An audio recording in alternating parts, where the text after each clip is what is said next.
No, I have no idea. I know what that website is, but I don't know what you're going to ask. I'm going to ask about the Emmys. Oh. 5 years you guys have won. Coming up on potentially number 6. Does it add any kind of crazy pressure? Is it just super cool to even have a Fraser side record? You would have to ask Chris Lloyd, because he does hold the record.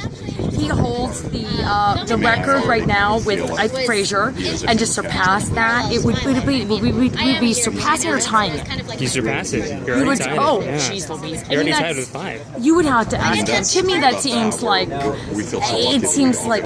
just an embarrassment of riches. I just want to be able to work, and sometimes I think that if we win, people will just want to shoot us down and hate us. And I really like my job so much. Well, that's the thing is that it hasn't. I mean, you guys are still one of the highest rated comedies on television. Yeah, me too. And you guys just keep. I mean, after 5 seasons, I feel like I want to stop you from talking, because then people will get mad and go like, stop, get tired, long in the tooth or whatever else it is. And there's Mr. Lloyd right now. Yes, he is the king of Frasier and our reigning king as well. Well, you are somewhat of a queen of supporting actress in a comedy series, having won 2 already. I did, and that was very, very fantastic. I don't expect it to happen again. But you have a great episode this season, if you know what I'm talking about. What's that? Connection Lost, which must have been one of the hardest things to film, because it was just this that we saw. It was alone. It was alone. It was alone in a room. I could hear the people. I didn't see them. I was looking at monitors, and I'm so uptight. I just had tape everywhere, like with different people's names on them, so that my eye line would be in the right place. And they said, well, we can move that around in post. I was like, I have to do this.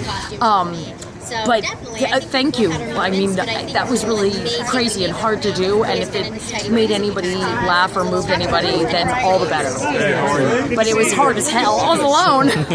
I'd imagine, yeah. And is there this season? So last season we had the whole wedding storyline, and this season it seemed like Modern Family went back to what it originally was in the first couple of seasons, where each family got their own kind of we focus more on each of the families. Is that easier to do, or is it better to have? Do you enjoy those elongated stories, the crazy wacky weddings, and everything else that? Well, I mean, everybody loves a wedding. Those are always really fun, and it gives you something to build too. And you couldn't not have that wedding.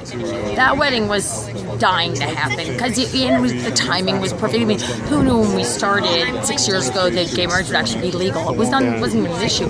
They were adopting a kid. That was legal, and no one was even questioning marriage. But as long as our writers write, I don't know what the log line of every show is not necessarily the most interesting thing. The way they tell the stories is interesting. Thank you so much. I always say a couple of friends sitting around a coffee shop sounds like a terrible idea for a show, and that was Friends, and it did just fine for a long time. So as long as they're still telling whatever story it is in an interesting way, I'm in. Wedding, trip to the spa, getting locked out of your car. I don't care, as long as our writers are still doing what they do. A solo iPad thing, anything, right? That one was. I don't like. I know it sounds like I chose the wrong career, because I don't love drawing attention to myself. But that episode was a lot of focus on me, because I'm sort of the linchpin, and that made me wildly uncomfortable. But in the end, I was actually so tiny that I felt very comfortable. I saw it the littlest part. You were. I was so tiny. And still did an awesome job. So congratulations. Thank you. Thank you very much.